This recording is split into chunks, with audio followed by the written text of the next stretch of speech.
জলবায়ু পরিবর্তনের বিষয়টি মানুষের নিয়ন্ত্রণে না থাকলেও ক্ষতিগ্রস্তদের সহায়তার ব্যবস্থা সহ এই খাতে ব্যাপক অর্থায়নের প্রয়োজন বলে জানিয়েছেন পরিবেশ, বন ও জলবায়ু পরিবর্তন বিষয়ক মন্ত্রী সাবের হোসেন চৌধুরী।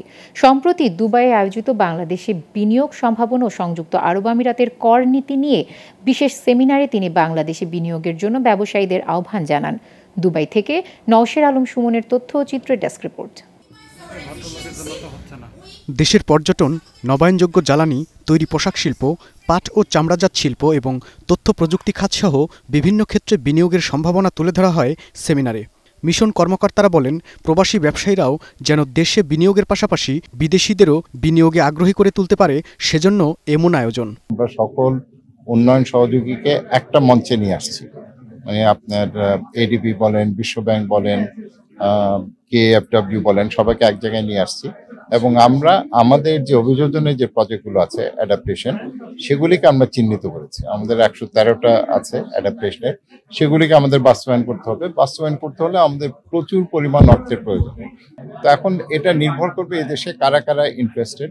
মানে আমরা যেটা জানি যে ইতিমধ্যে যেমন দুবাই ওয়ার্ল্ড একটা বড় কোম্পানি এখানকার, তারা কিন্তু আমাদের বন্দরে যে মানে হ্যান্ডলিংটা হবে সেখানে তারা বে টার্মিনালে করছে, নিউ মোরিং কন্টেনার টার্মিনাল করছে। সো এইভাবে যদি আরো কয়েকটা ফ্ল্যাগশিপ ইনভেস্টমেন্ট যায়, কারণ সবাই দেখতে চায়, সিগন্যালটা দেখতে চায়। তারা যখন অন্য দেশের সাথে ইনভেস্টমেন্ট কম্পেয়ার করবে তখন দেখি যে বাংলাদেশ একটি very attractive destination for their investment. কারণ সেখানে ইটস নট অনলি যে আমরা যে ইনসেন্টিভস গুলো দিচ্ছি সেগুলো, যেটি বলা হয়েছিল জিওগ্রাফিক্যাল পজিশন, ভৌগোলিক অবস্থানের কারণেই এটা শুধু বাংলাদেশের মার্কেটে তাদের উৎপাদিত পণ্য সেখানে সীমাবদ্ধ থাকবে না, সেটি কিন্তু প্রতিবেশী দেশগুলো যেগুলো আমাদের সাথে ইন্টারকানেক্টেড, সেখানেও কিন্তু তাদের যে সমস্ত পণ্য তারা তৈরি করবে সেগুলো বিক্রি করার সম্ভাবনা।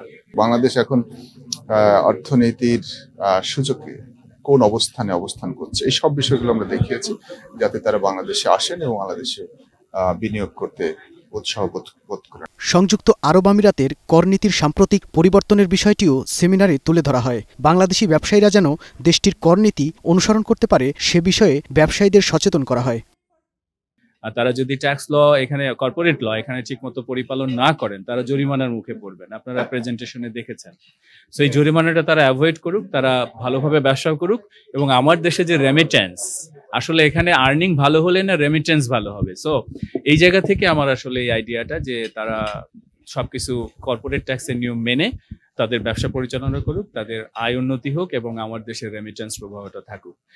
সেমিনারে আরব আমিরাত সহ বিভিন্ন দেশের ব্যবসায়ী ও কূটনৈতিকরা অংশ নিয়ে বাংলাদেশে বিনিয়োগের আহ্বান জানান। আপনারা জানেন যে এশিয়ার মধ্যে রিটার্ন অফ ইনভেস্টমেন্ট বাংলাদেশে অনেক হাই। বর্তমানে বাংলাদেশে যে আপনি US ডলারের যে ফিক্সড ডিপোজিটের রেট, এটা পৃথিবীর কোথাও নাই। মোর দেন 8% পর্যন্ত বিভিন্ন ব্যাংক অফার করতেছে। অফশোর কোম্পানির অফশোর অ্যাকাউন্টের মাধ্যমে আপনি যদি ডলার নেন তাইলে আপনি ডলারটা বাংলাদেশে ফিক্সড ডিপোজিট করতে পারবেন। বাংলাদেশে এই ইনভেস্ট করার একটা উপযোগী সময়। আপনারা জানেন এই সম্প্রতিকালে বাংলাদেশ GDP অনেকাংশে গ্রোথ করেছে এবং কি বাংলাদেশি যারা এখানে ব্যবসায়ী আছেন তারা যদি বিদেশে ব্যবসার পাশাপাশি বাংলাদেশে গিয়ে ইনভেস্ট করেন, আমি মনে করি সেখান থেকে অনেক রিটার্ন আসবে। যেহেতু পৃথিবীর বিভিন্ন দেশ থেকে বাংলাদেশে গিয়ে ওনারা যখন ইনভেস্ট করতেছে, আমরা বাংলাদেশি হয়ে কেন বাংলাদেশে ইনভেস্ট করব না।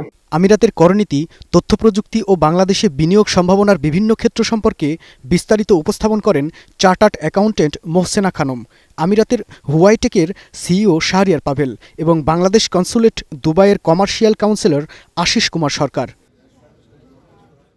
Global television news desk.